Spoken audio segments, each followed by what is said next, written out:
Hey everyone! So in this video, gusto kong i-share yung mga advantages and disadvantages of solo living. So if you're planning on moving out and living on your own, I'm gonna give you 3 each. The purpose of this video is for you to know what to expect when you're living alone, especially if you're a first-timer. I've been living alone for 3 months na and I've been learning a lot. So far, ito yung mga nakita kong pros and cons when living alone. So first, dun muna tayo sa advantages of solo living. So the number one advantage of living alone is you learn to be more responsible. Kasi when you're living alone, ikaw na bahala sa lahat eh. Ikaw yung bahala kung paano i-manage yung pera mo, ikaw yung bahala sa isusuot mong uniform, ikaw yung bahala sa kakainin mo, ikaw yung bahala sa paglilinis.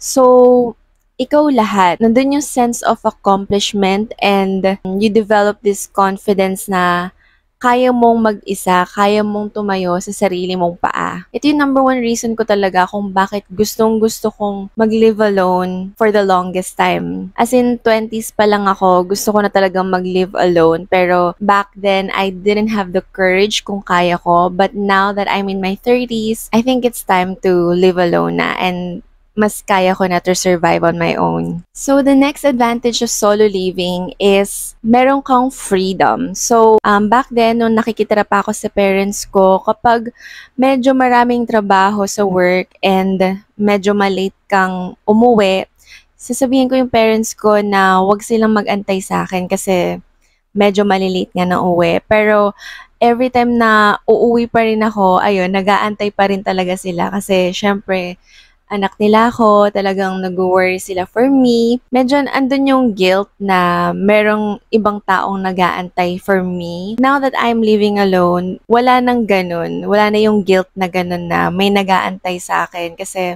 ako na lang mag-isa ngayon. And also, may mga times din kasi before na kapag kakain kami, kailangan sabay-sabay sa table para isang hugasan na lang. Lalong-lalo pa nung nag-work from home ako, kapag medyo maraming trabaho, kailangan ko pang i-explain na medyo malilate ako ng kain kasi kailangan kong gawin to, kailangan kong gawin yan.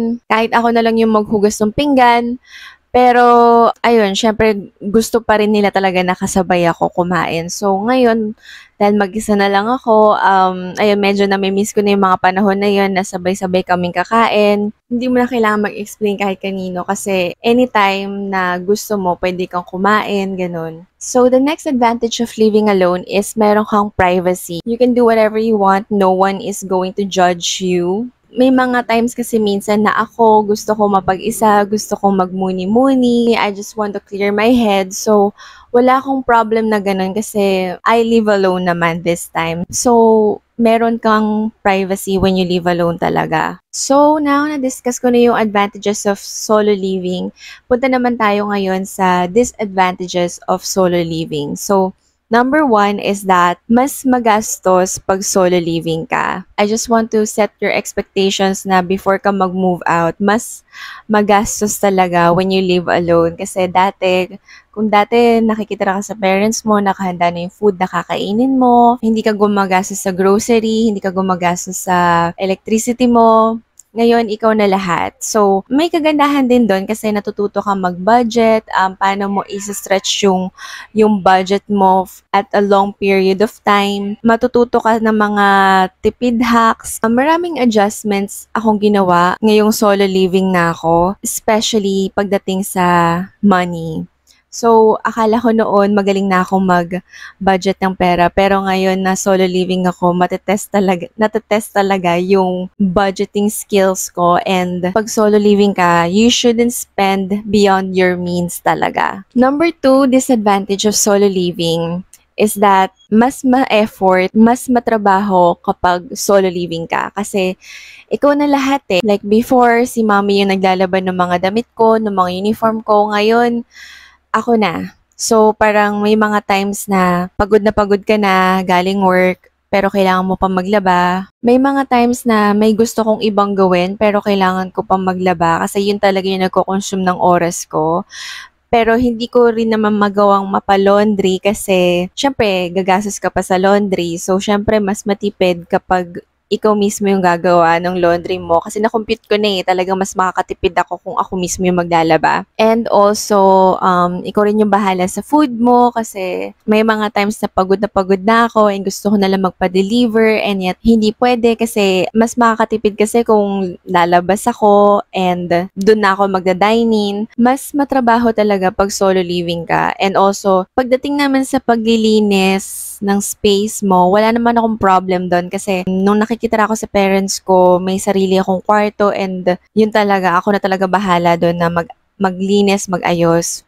So now, wala na akong problem doon. Pero yung pag-asikaso talaga ng food mo and yung paglalaba talaga yung pinakamalaking adjustment ko nung nag-solo living ako. And now, the third disadvantage of living alone is that sometimes it gets lonely kasi wala akong kausap. Especially nung New Year. Kasi nung New Year, bagong lipat ako nandito sa bago kong place and first time ko mag-spend ng New Year's na hindi kasama yung family ko. So, sobrang nalungkot ako noon. Parang it was the worst New Year's Eve ever kasi gustong-gusto ko talagang kasama sila kapag mga holiday na gano'n. Ayun, pero habang tumatagal naman, mas nagiging okay, mas nakakapag-adjust na ako, mas na-enjoy ko na rin naman na yung company ko. Pero sometimes, may mga times talaga na nakakalungkot, pero it will get better in time. So those are the advantages and disadvantages of solo living. So I hope you learned something from this video and I'll see you guys in the next video ko. Bye!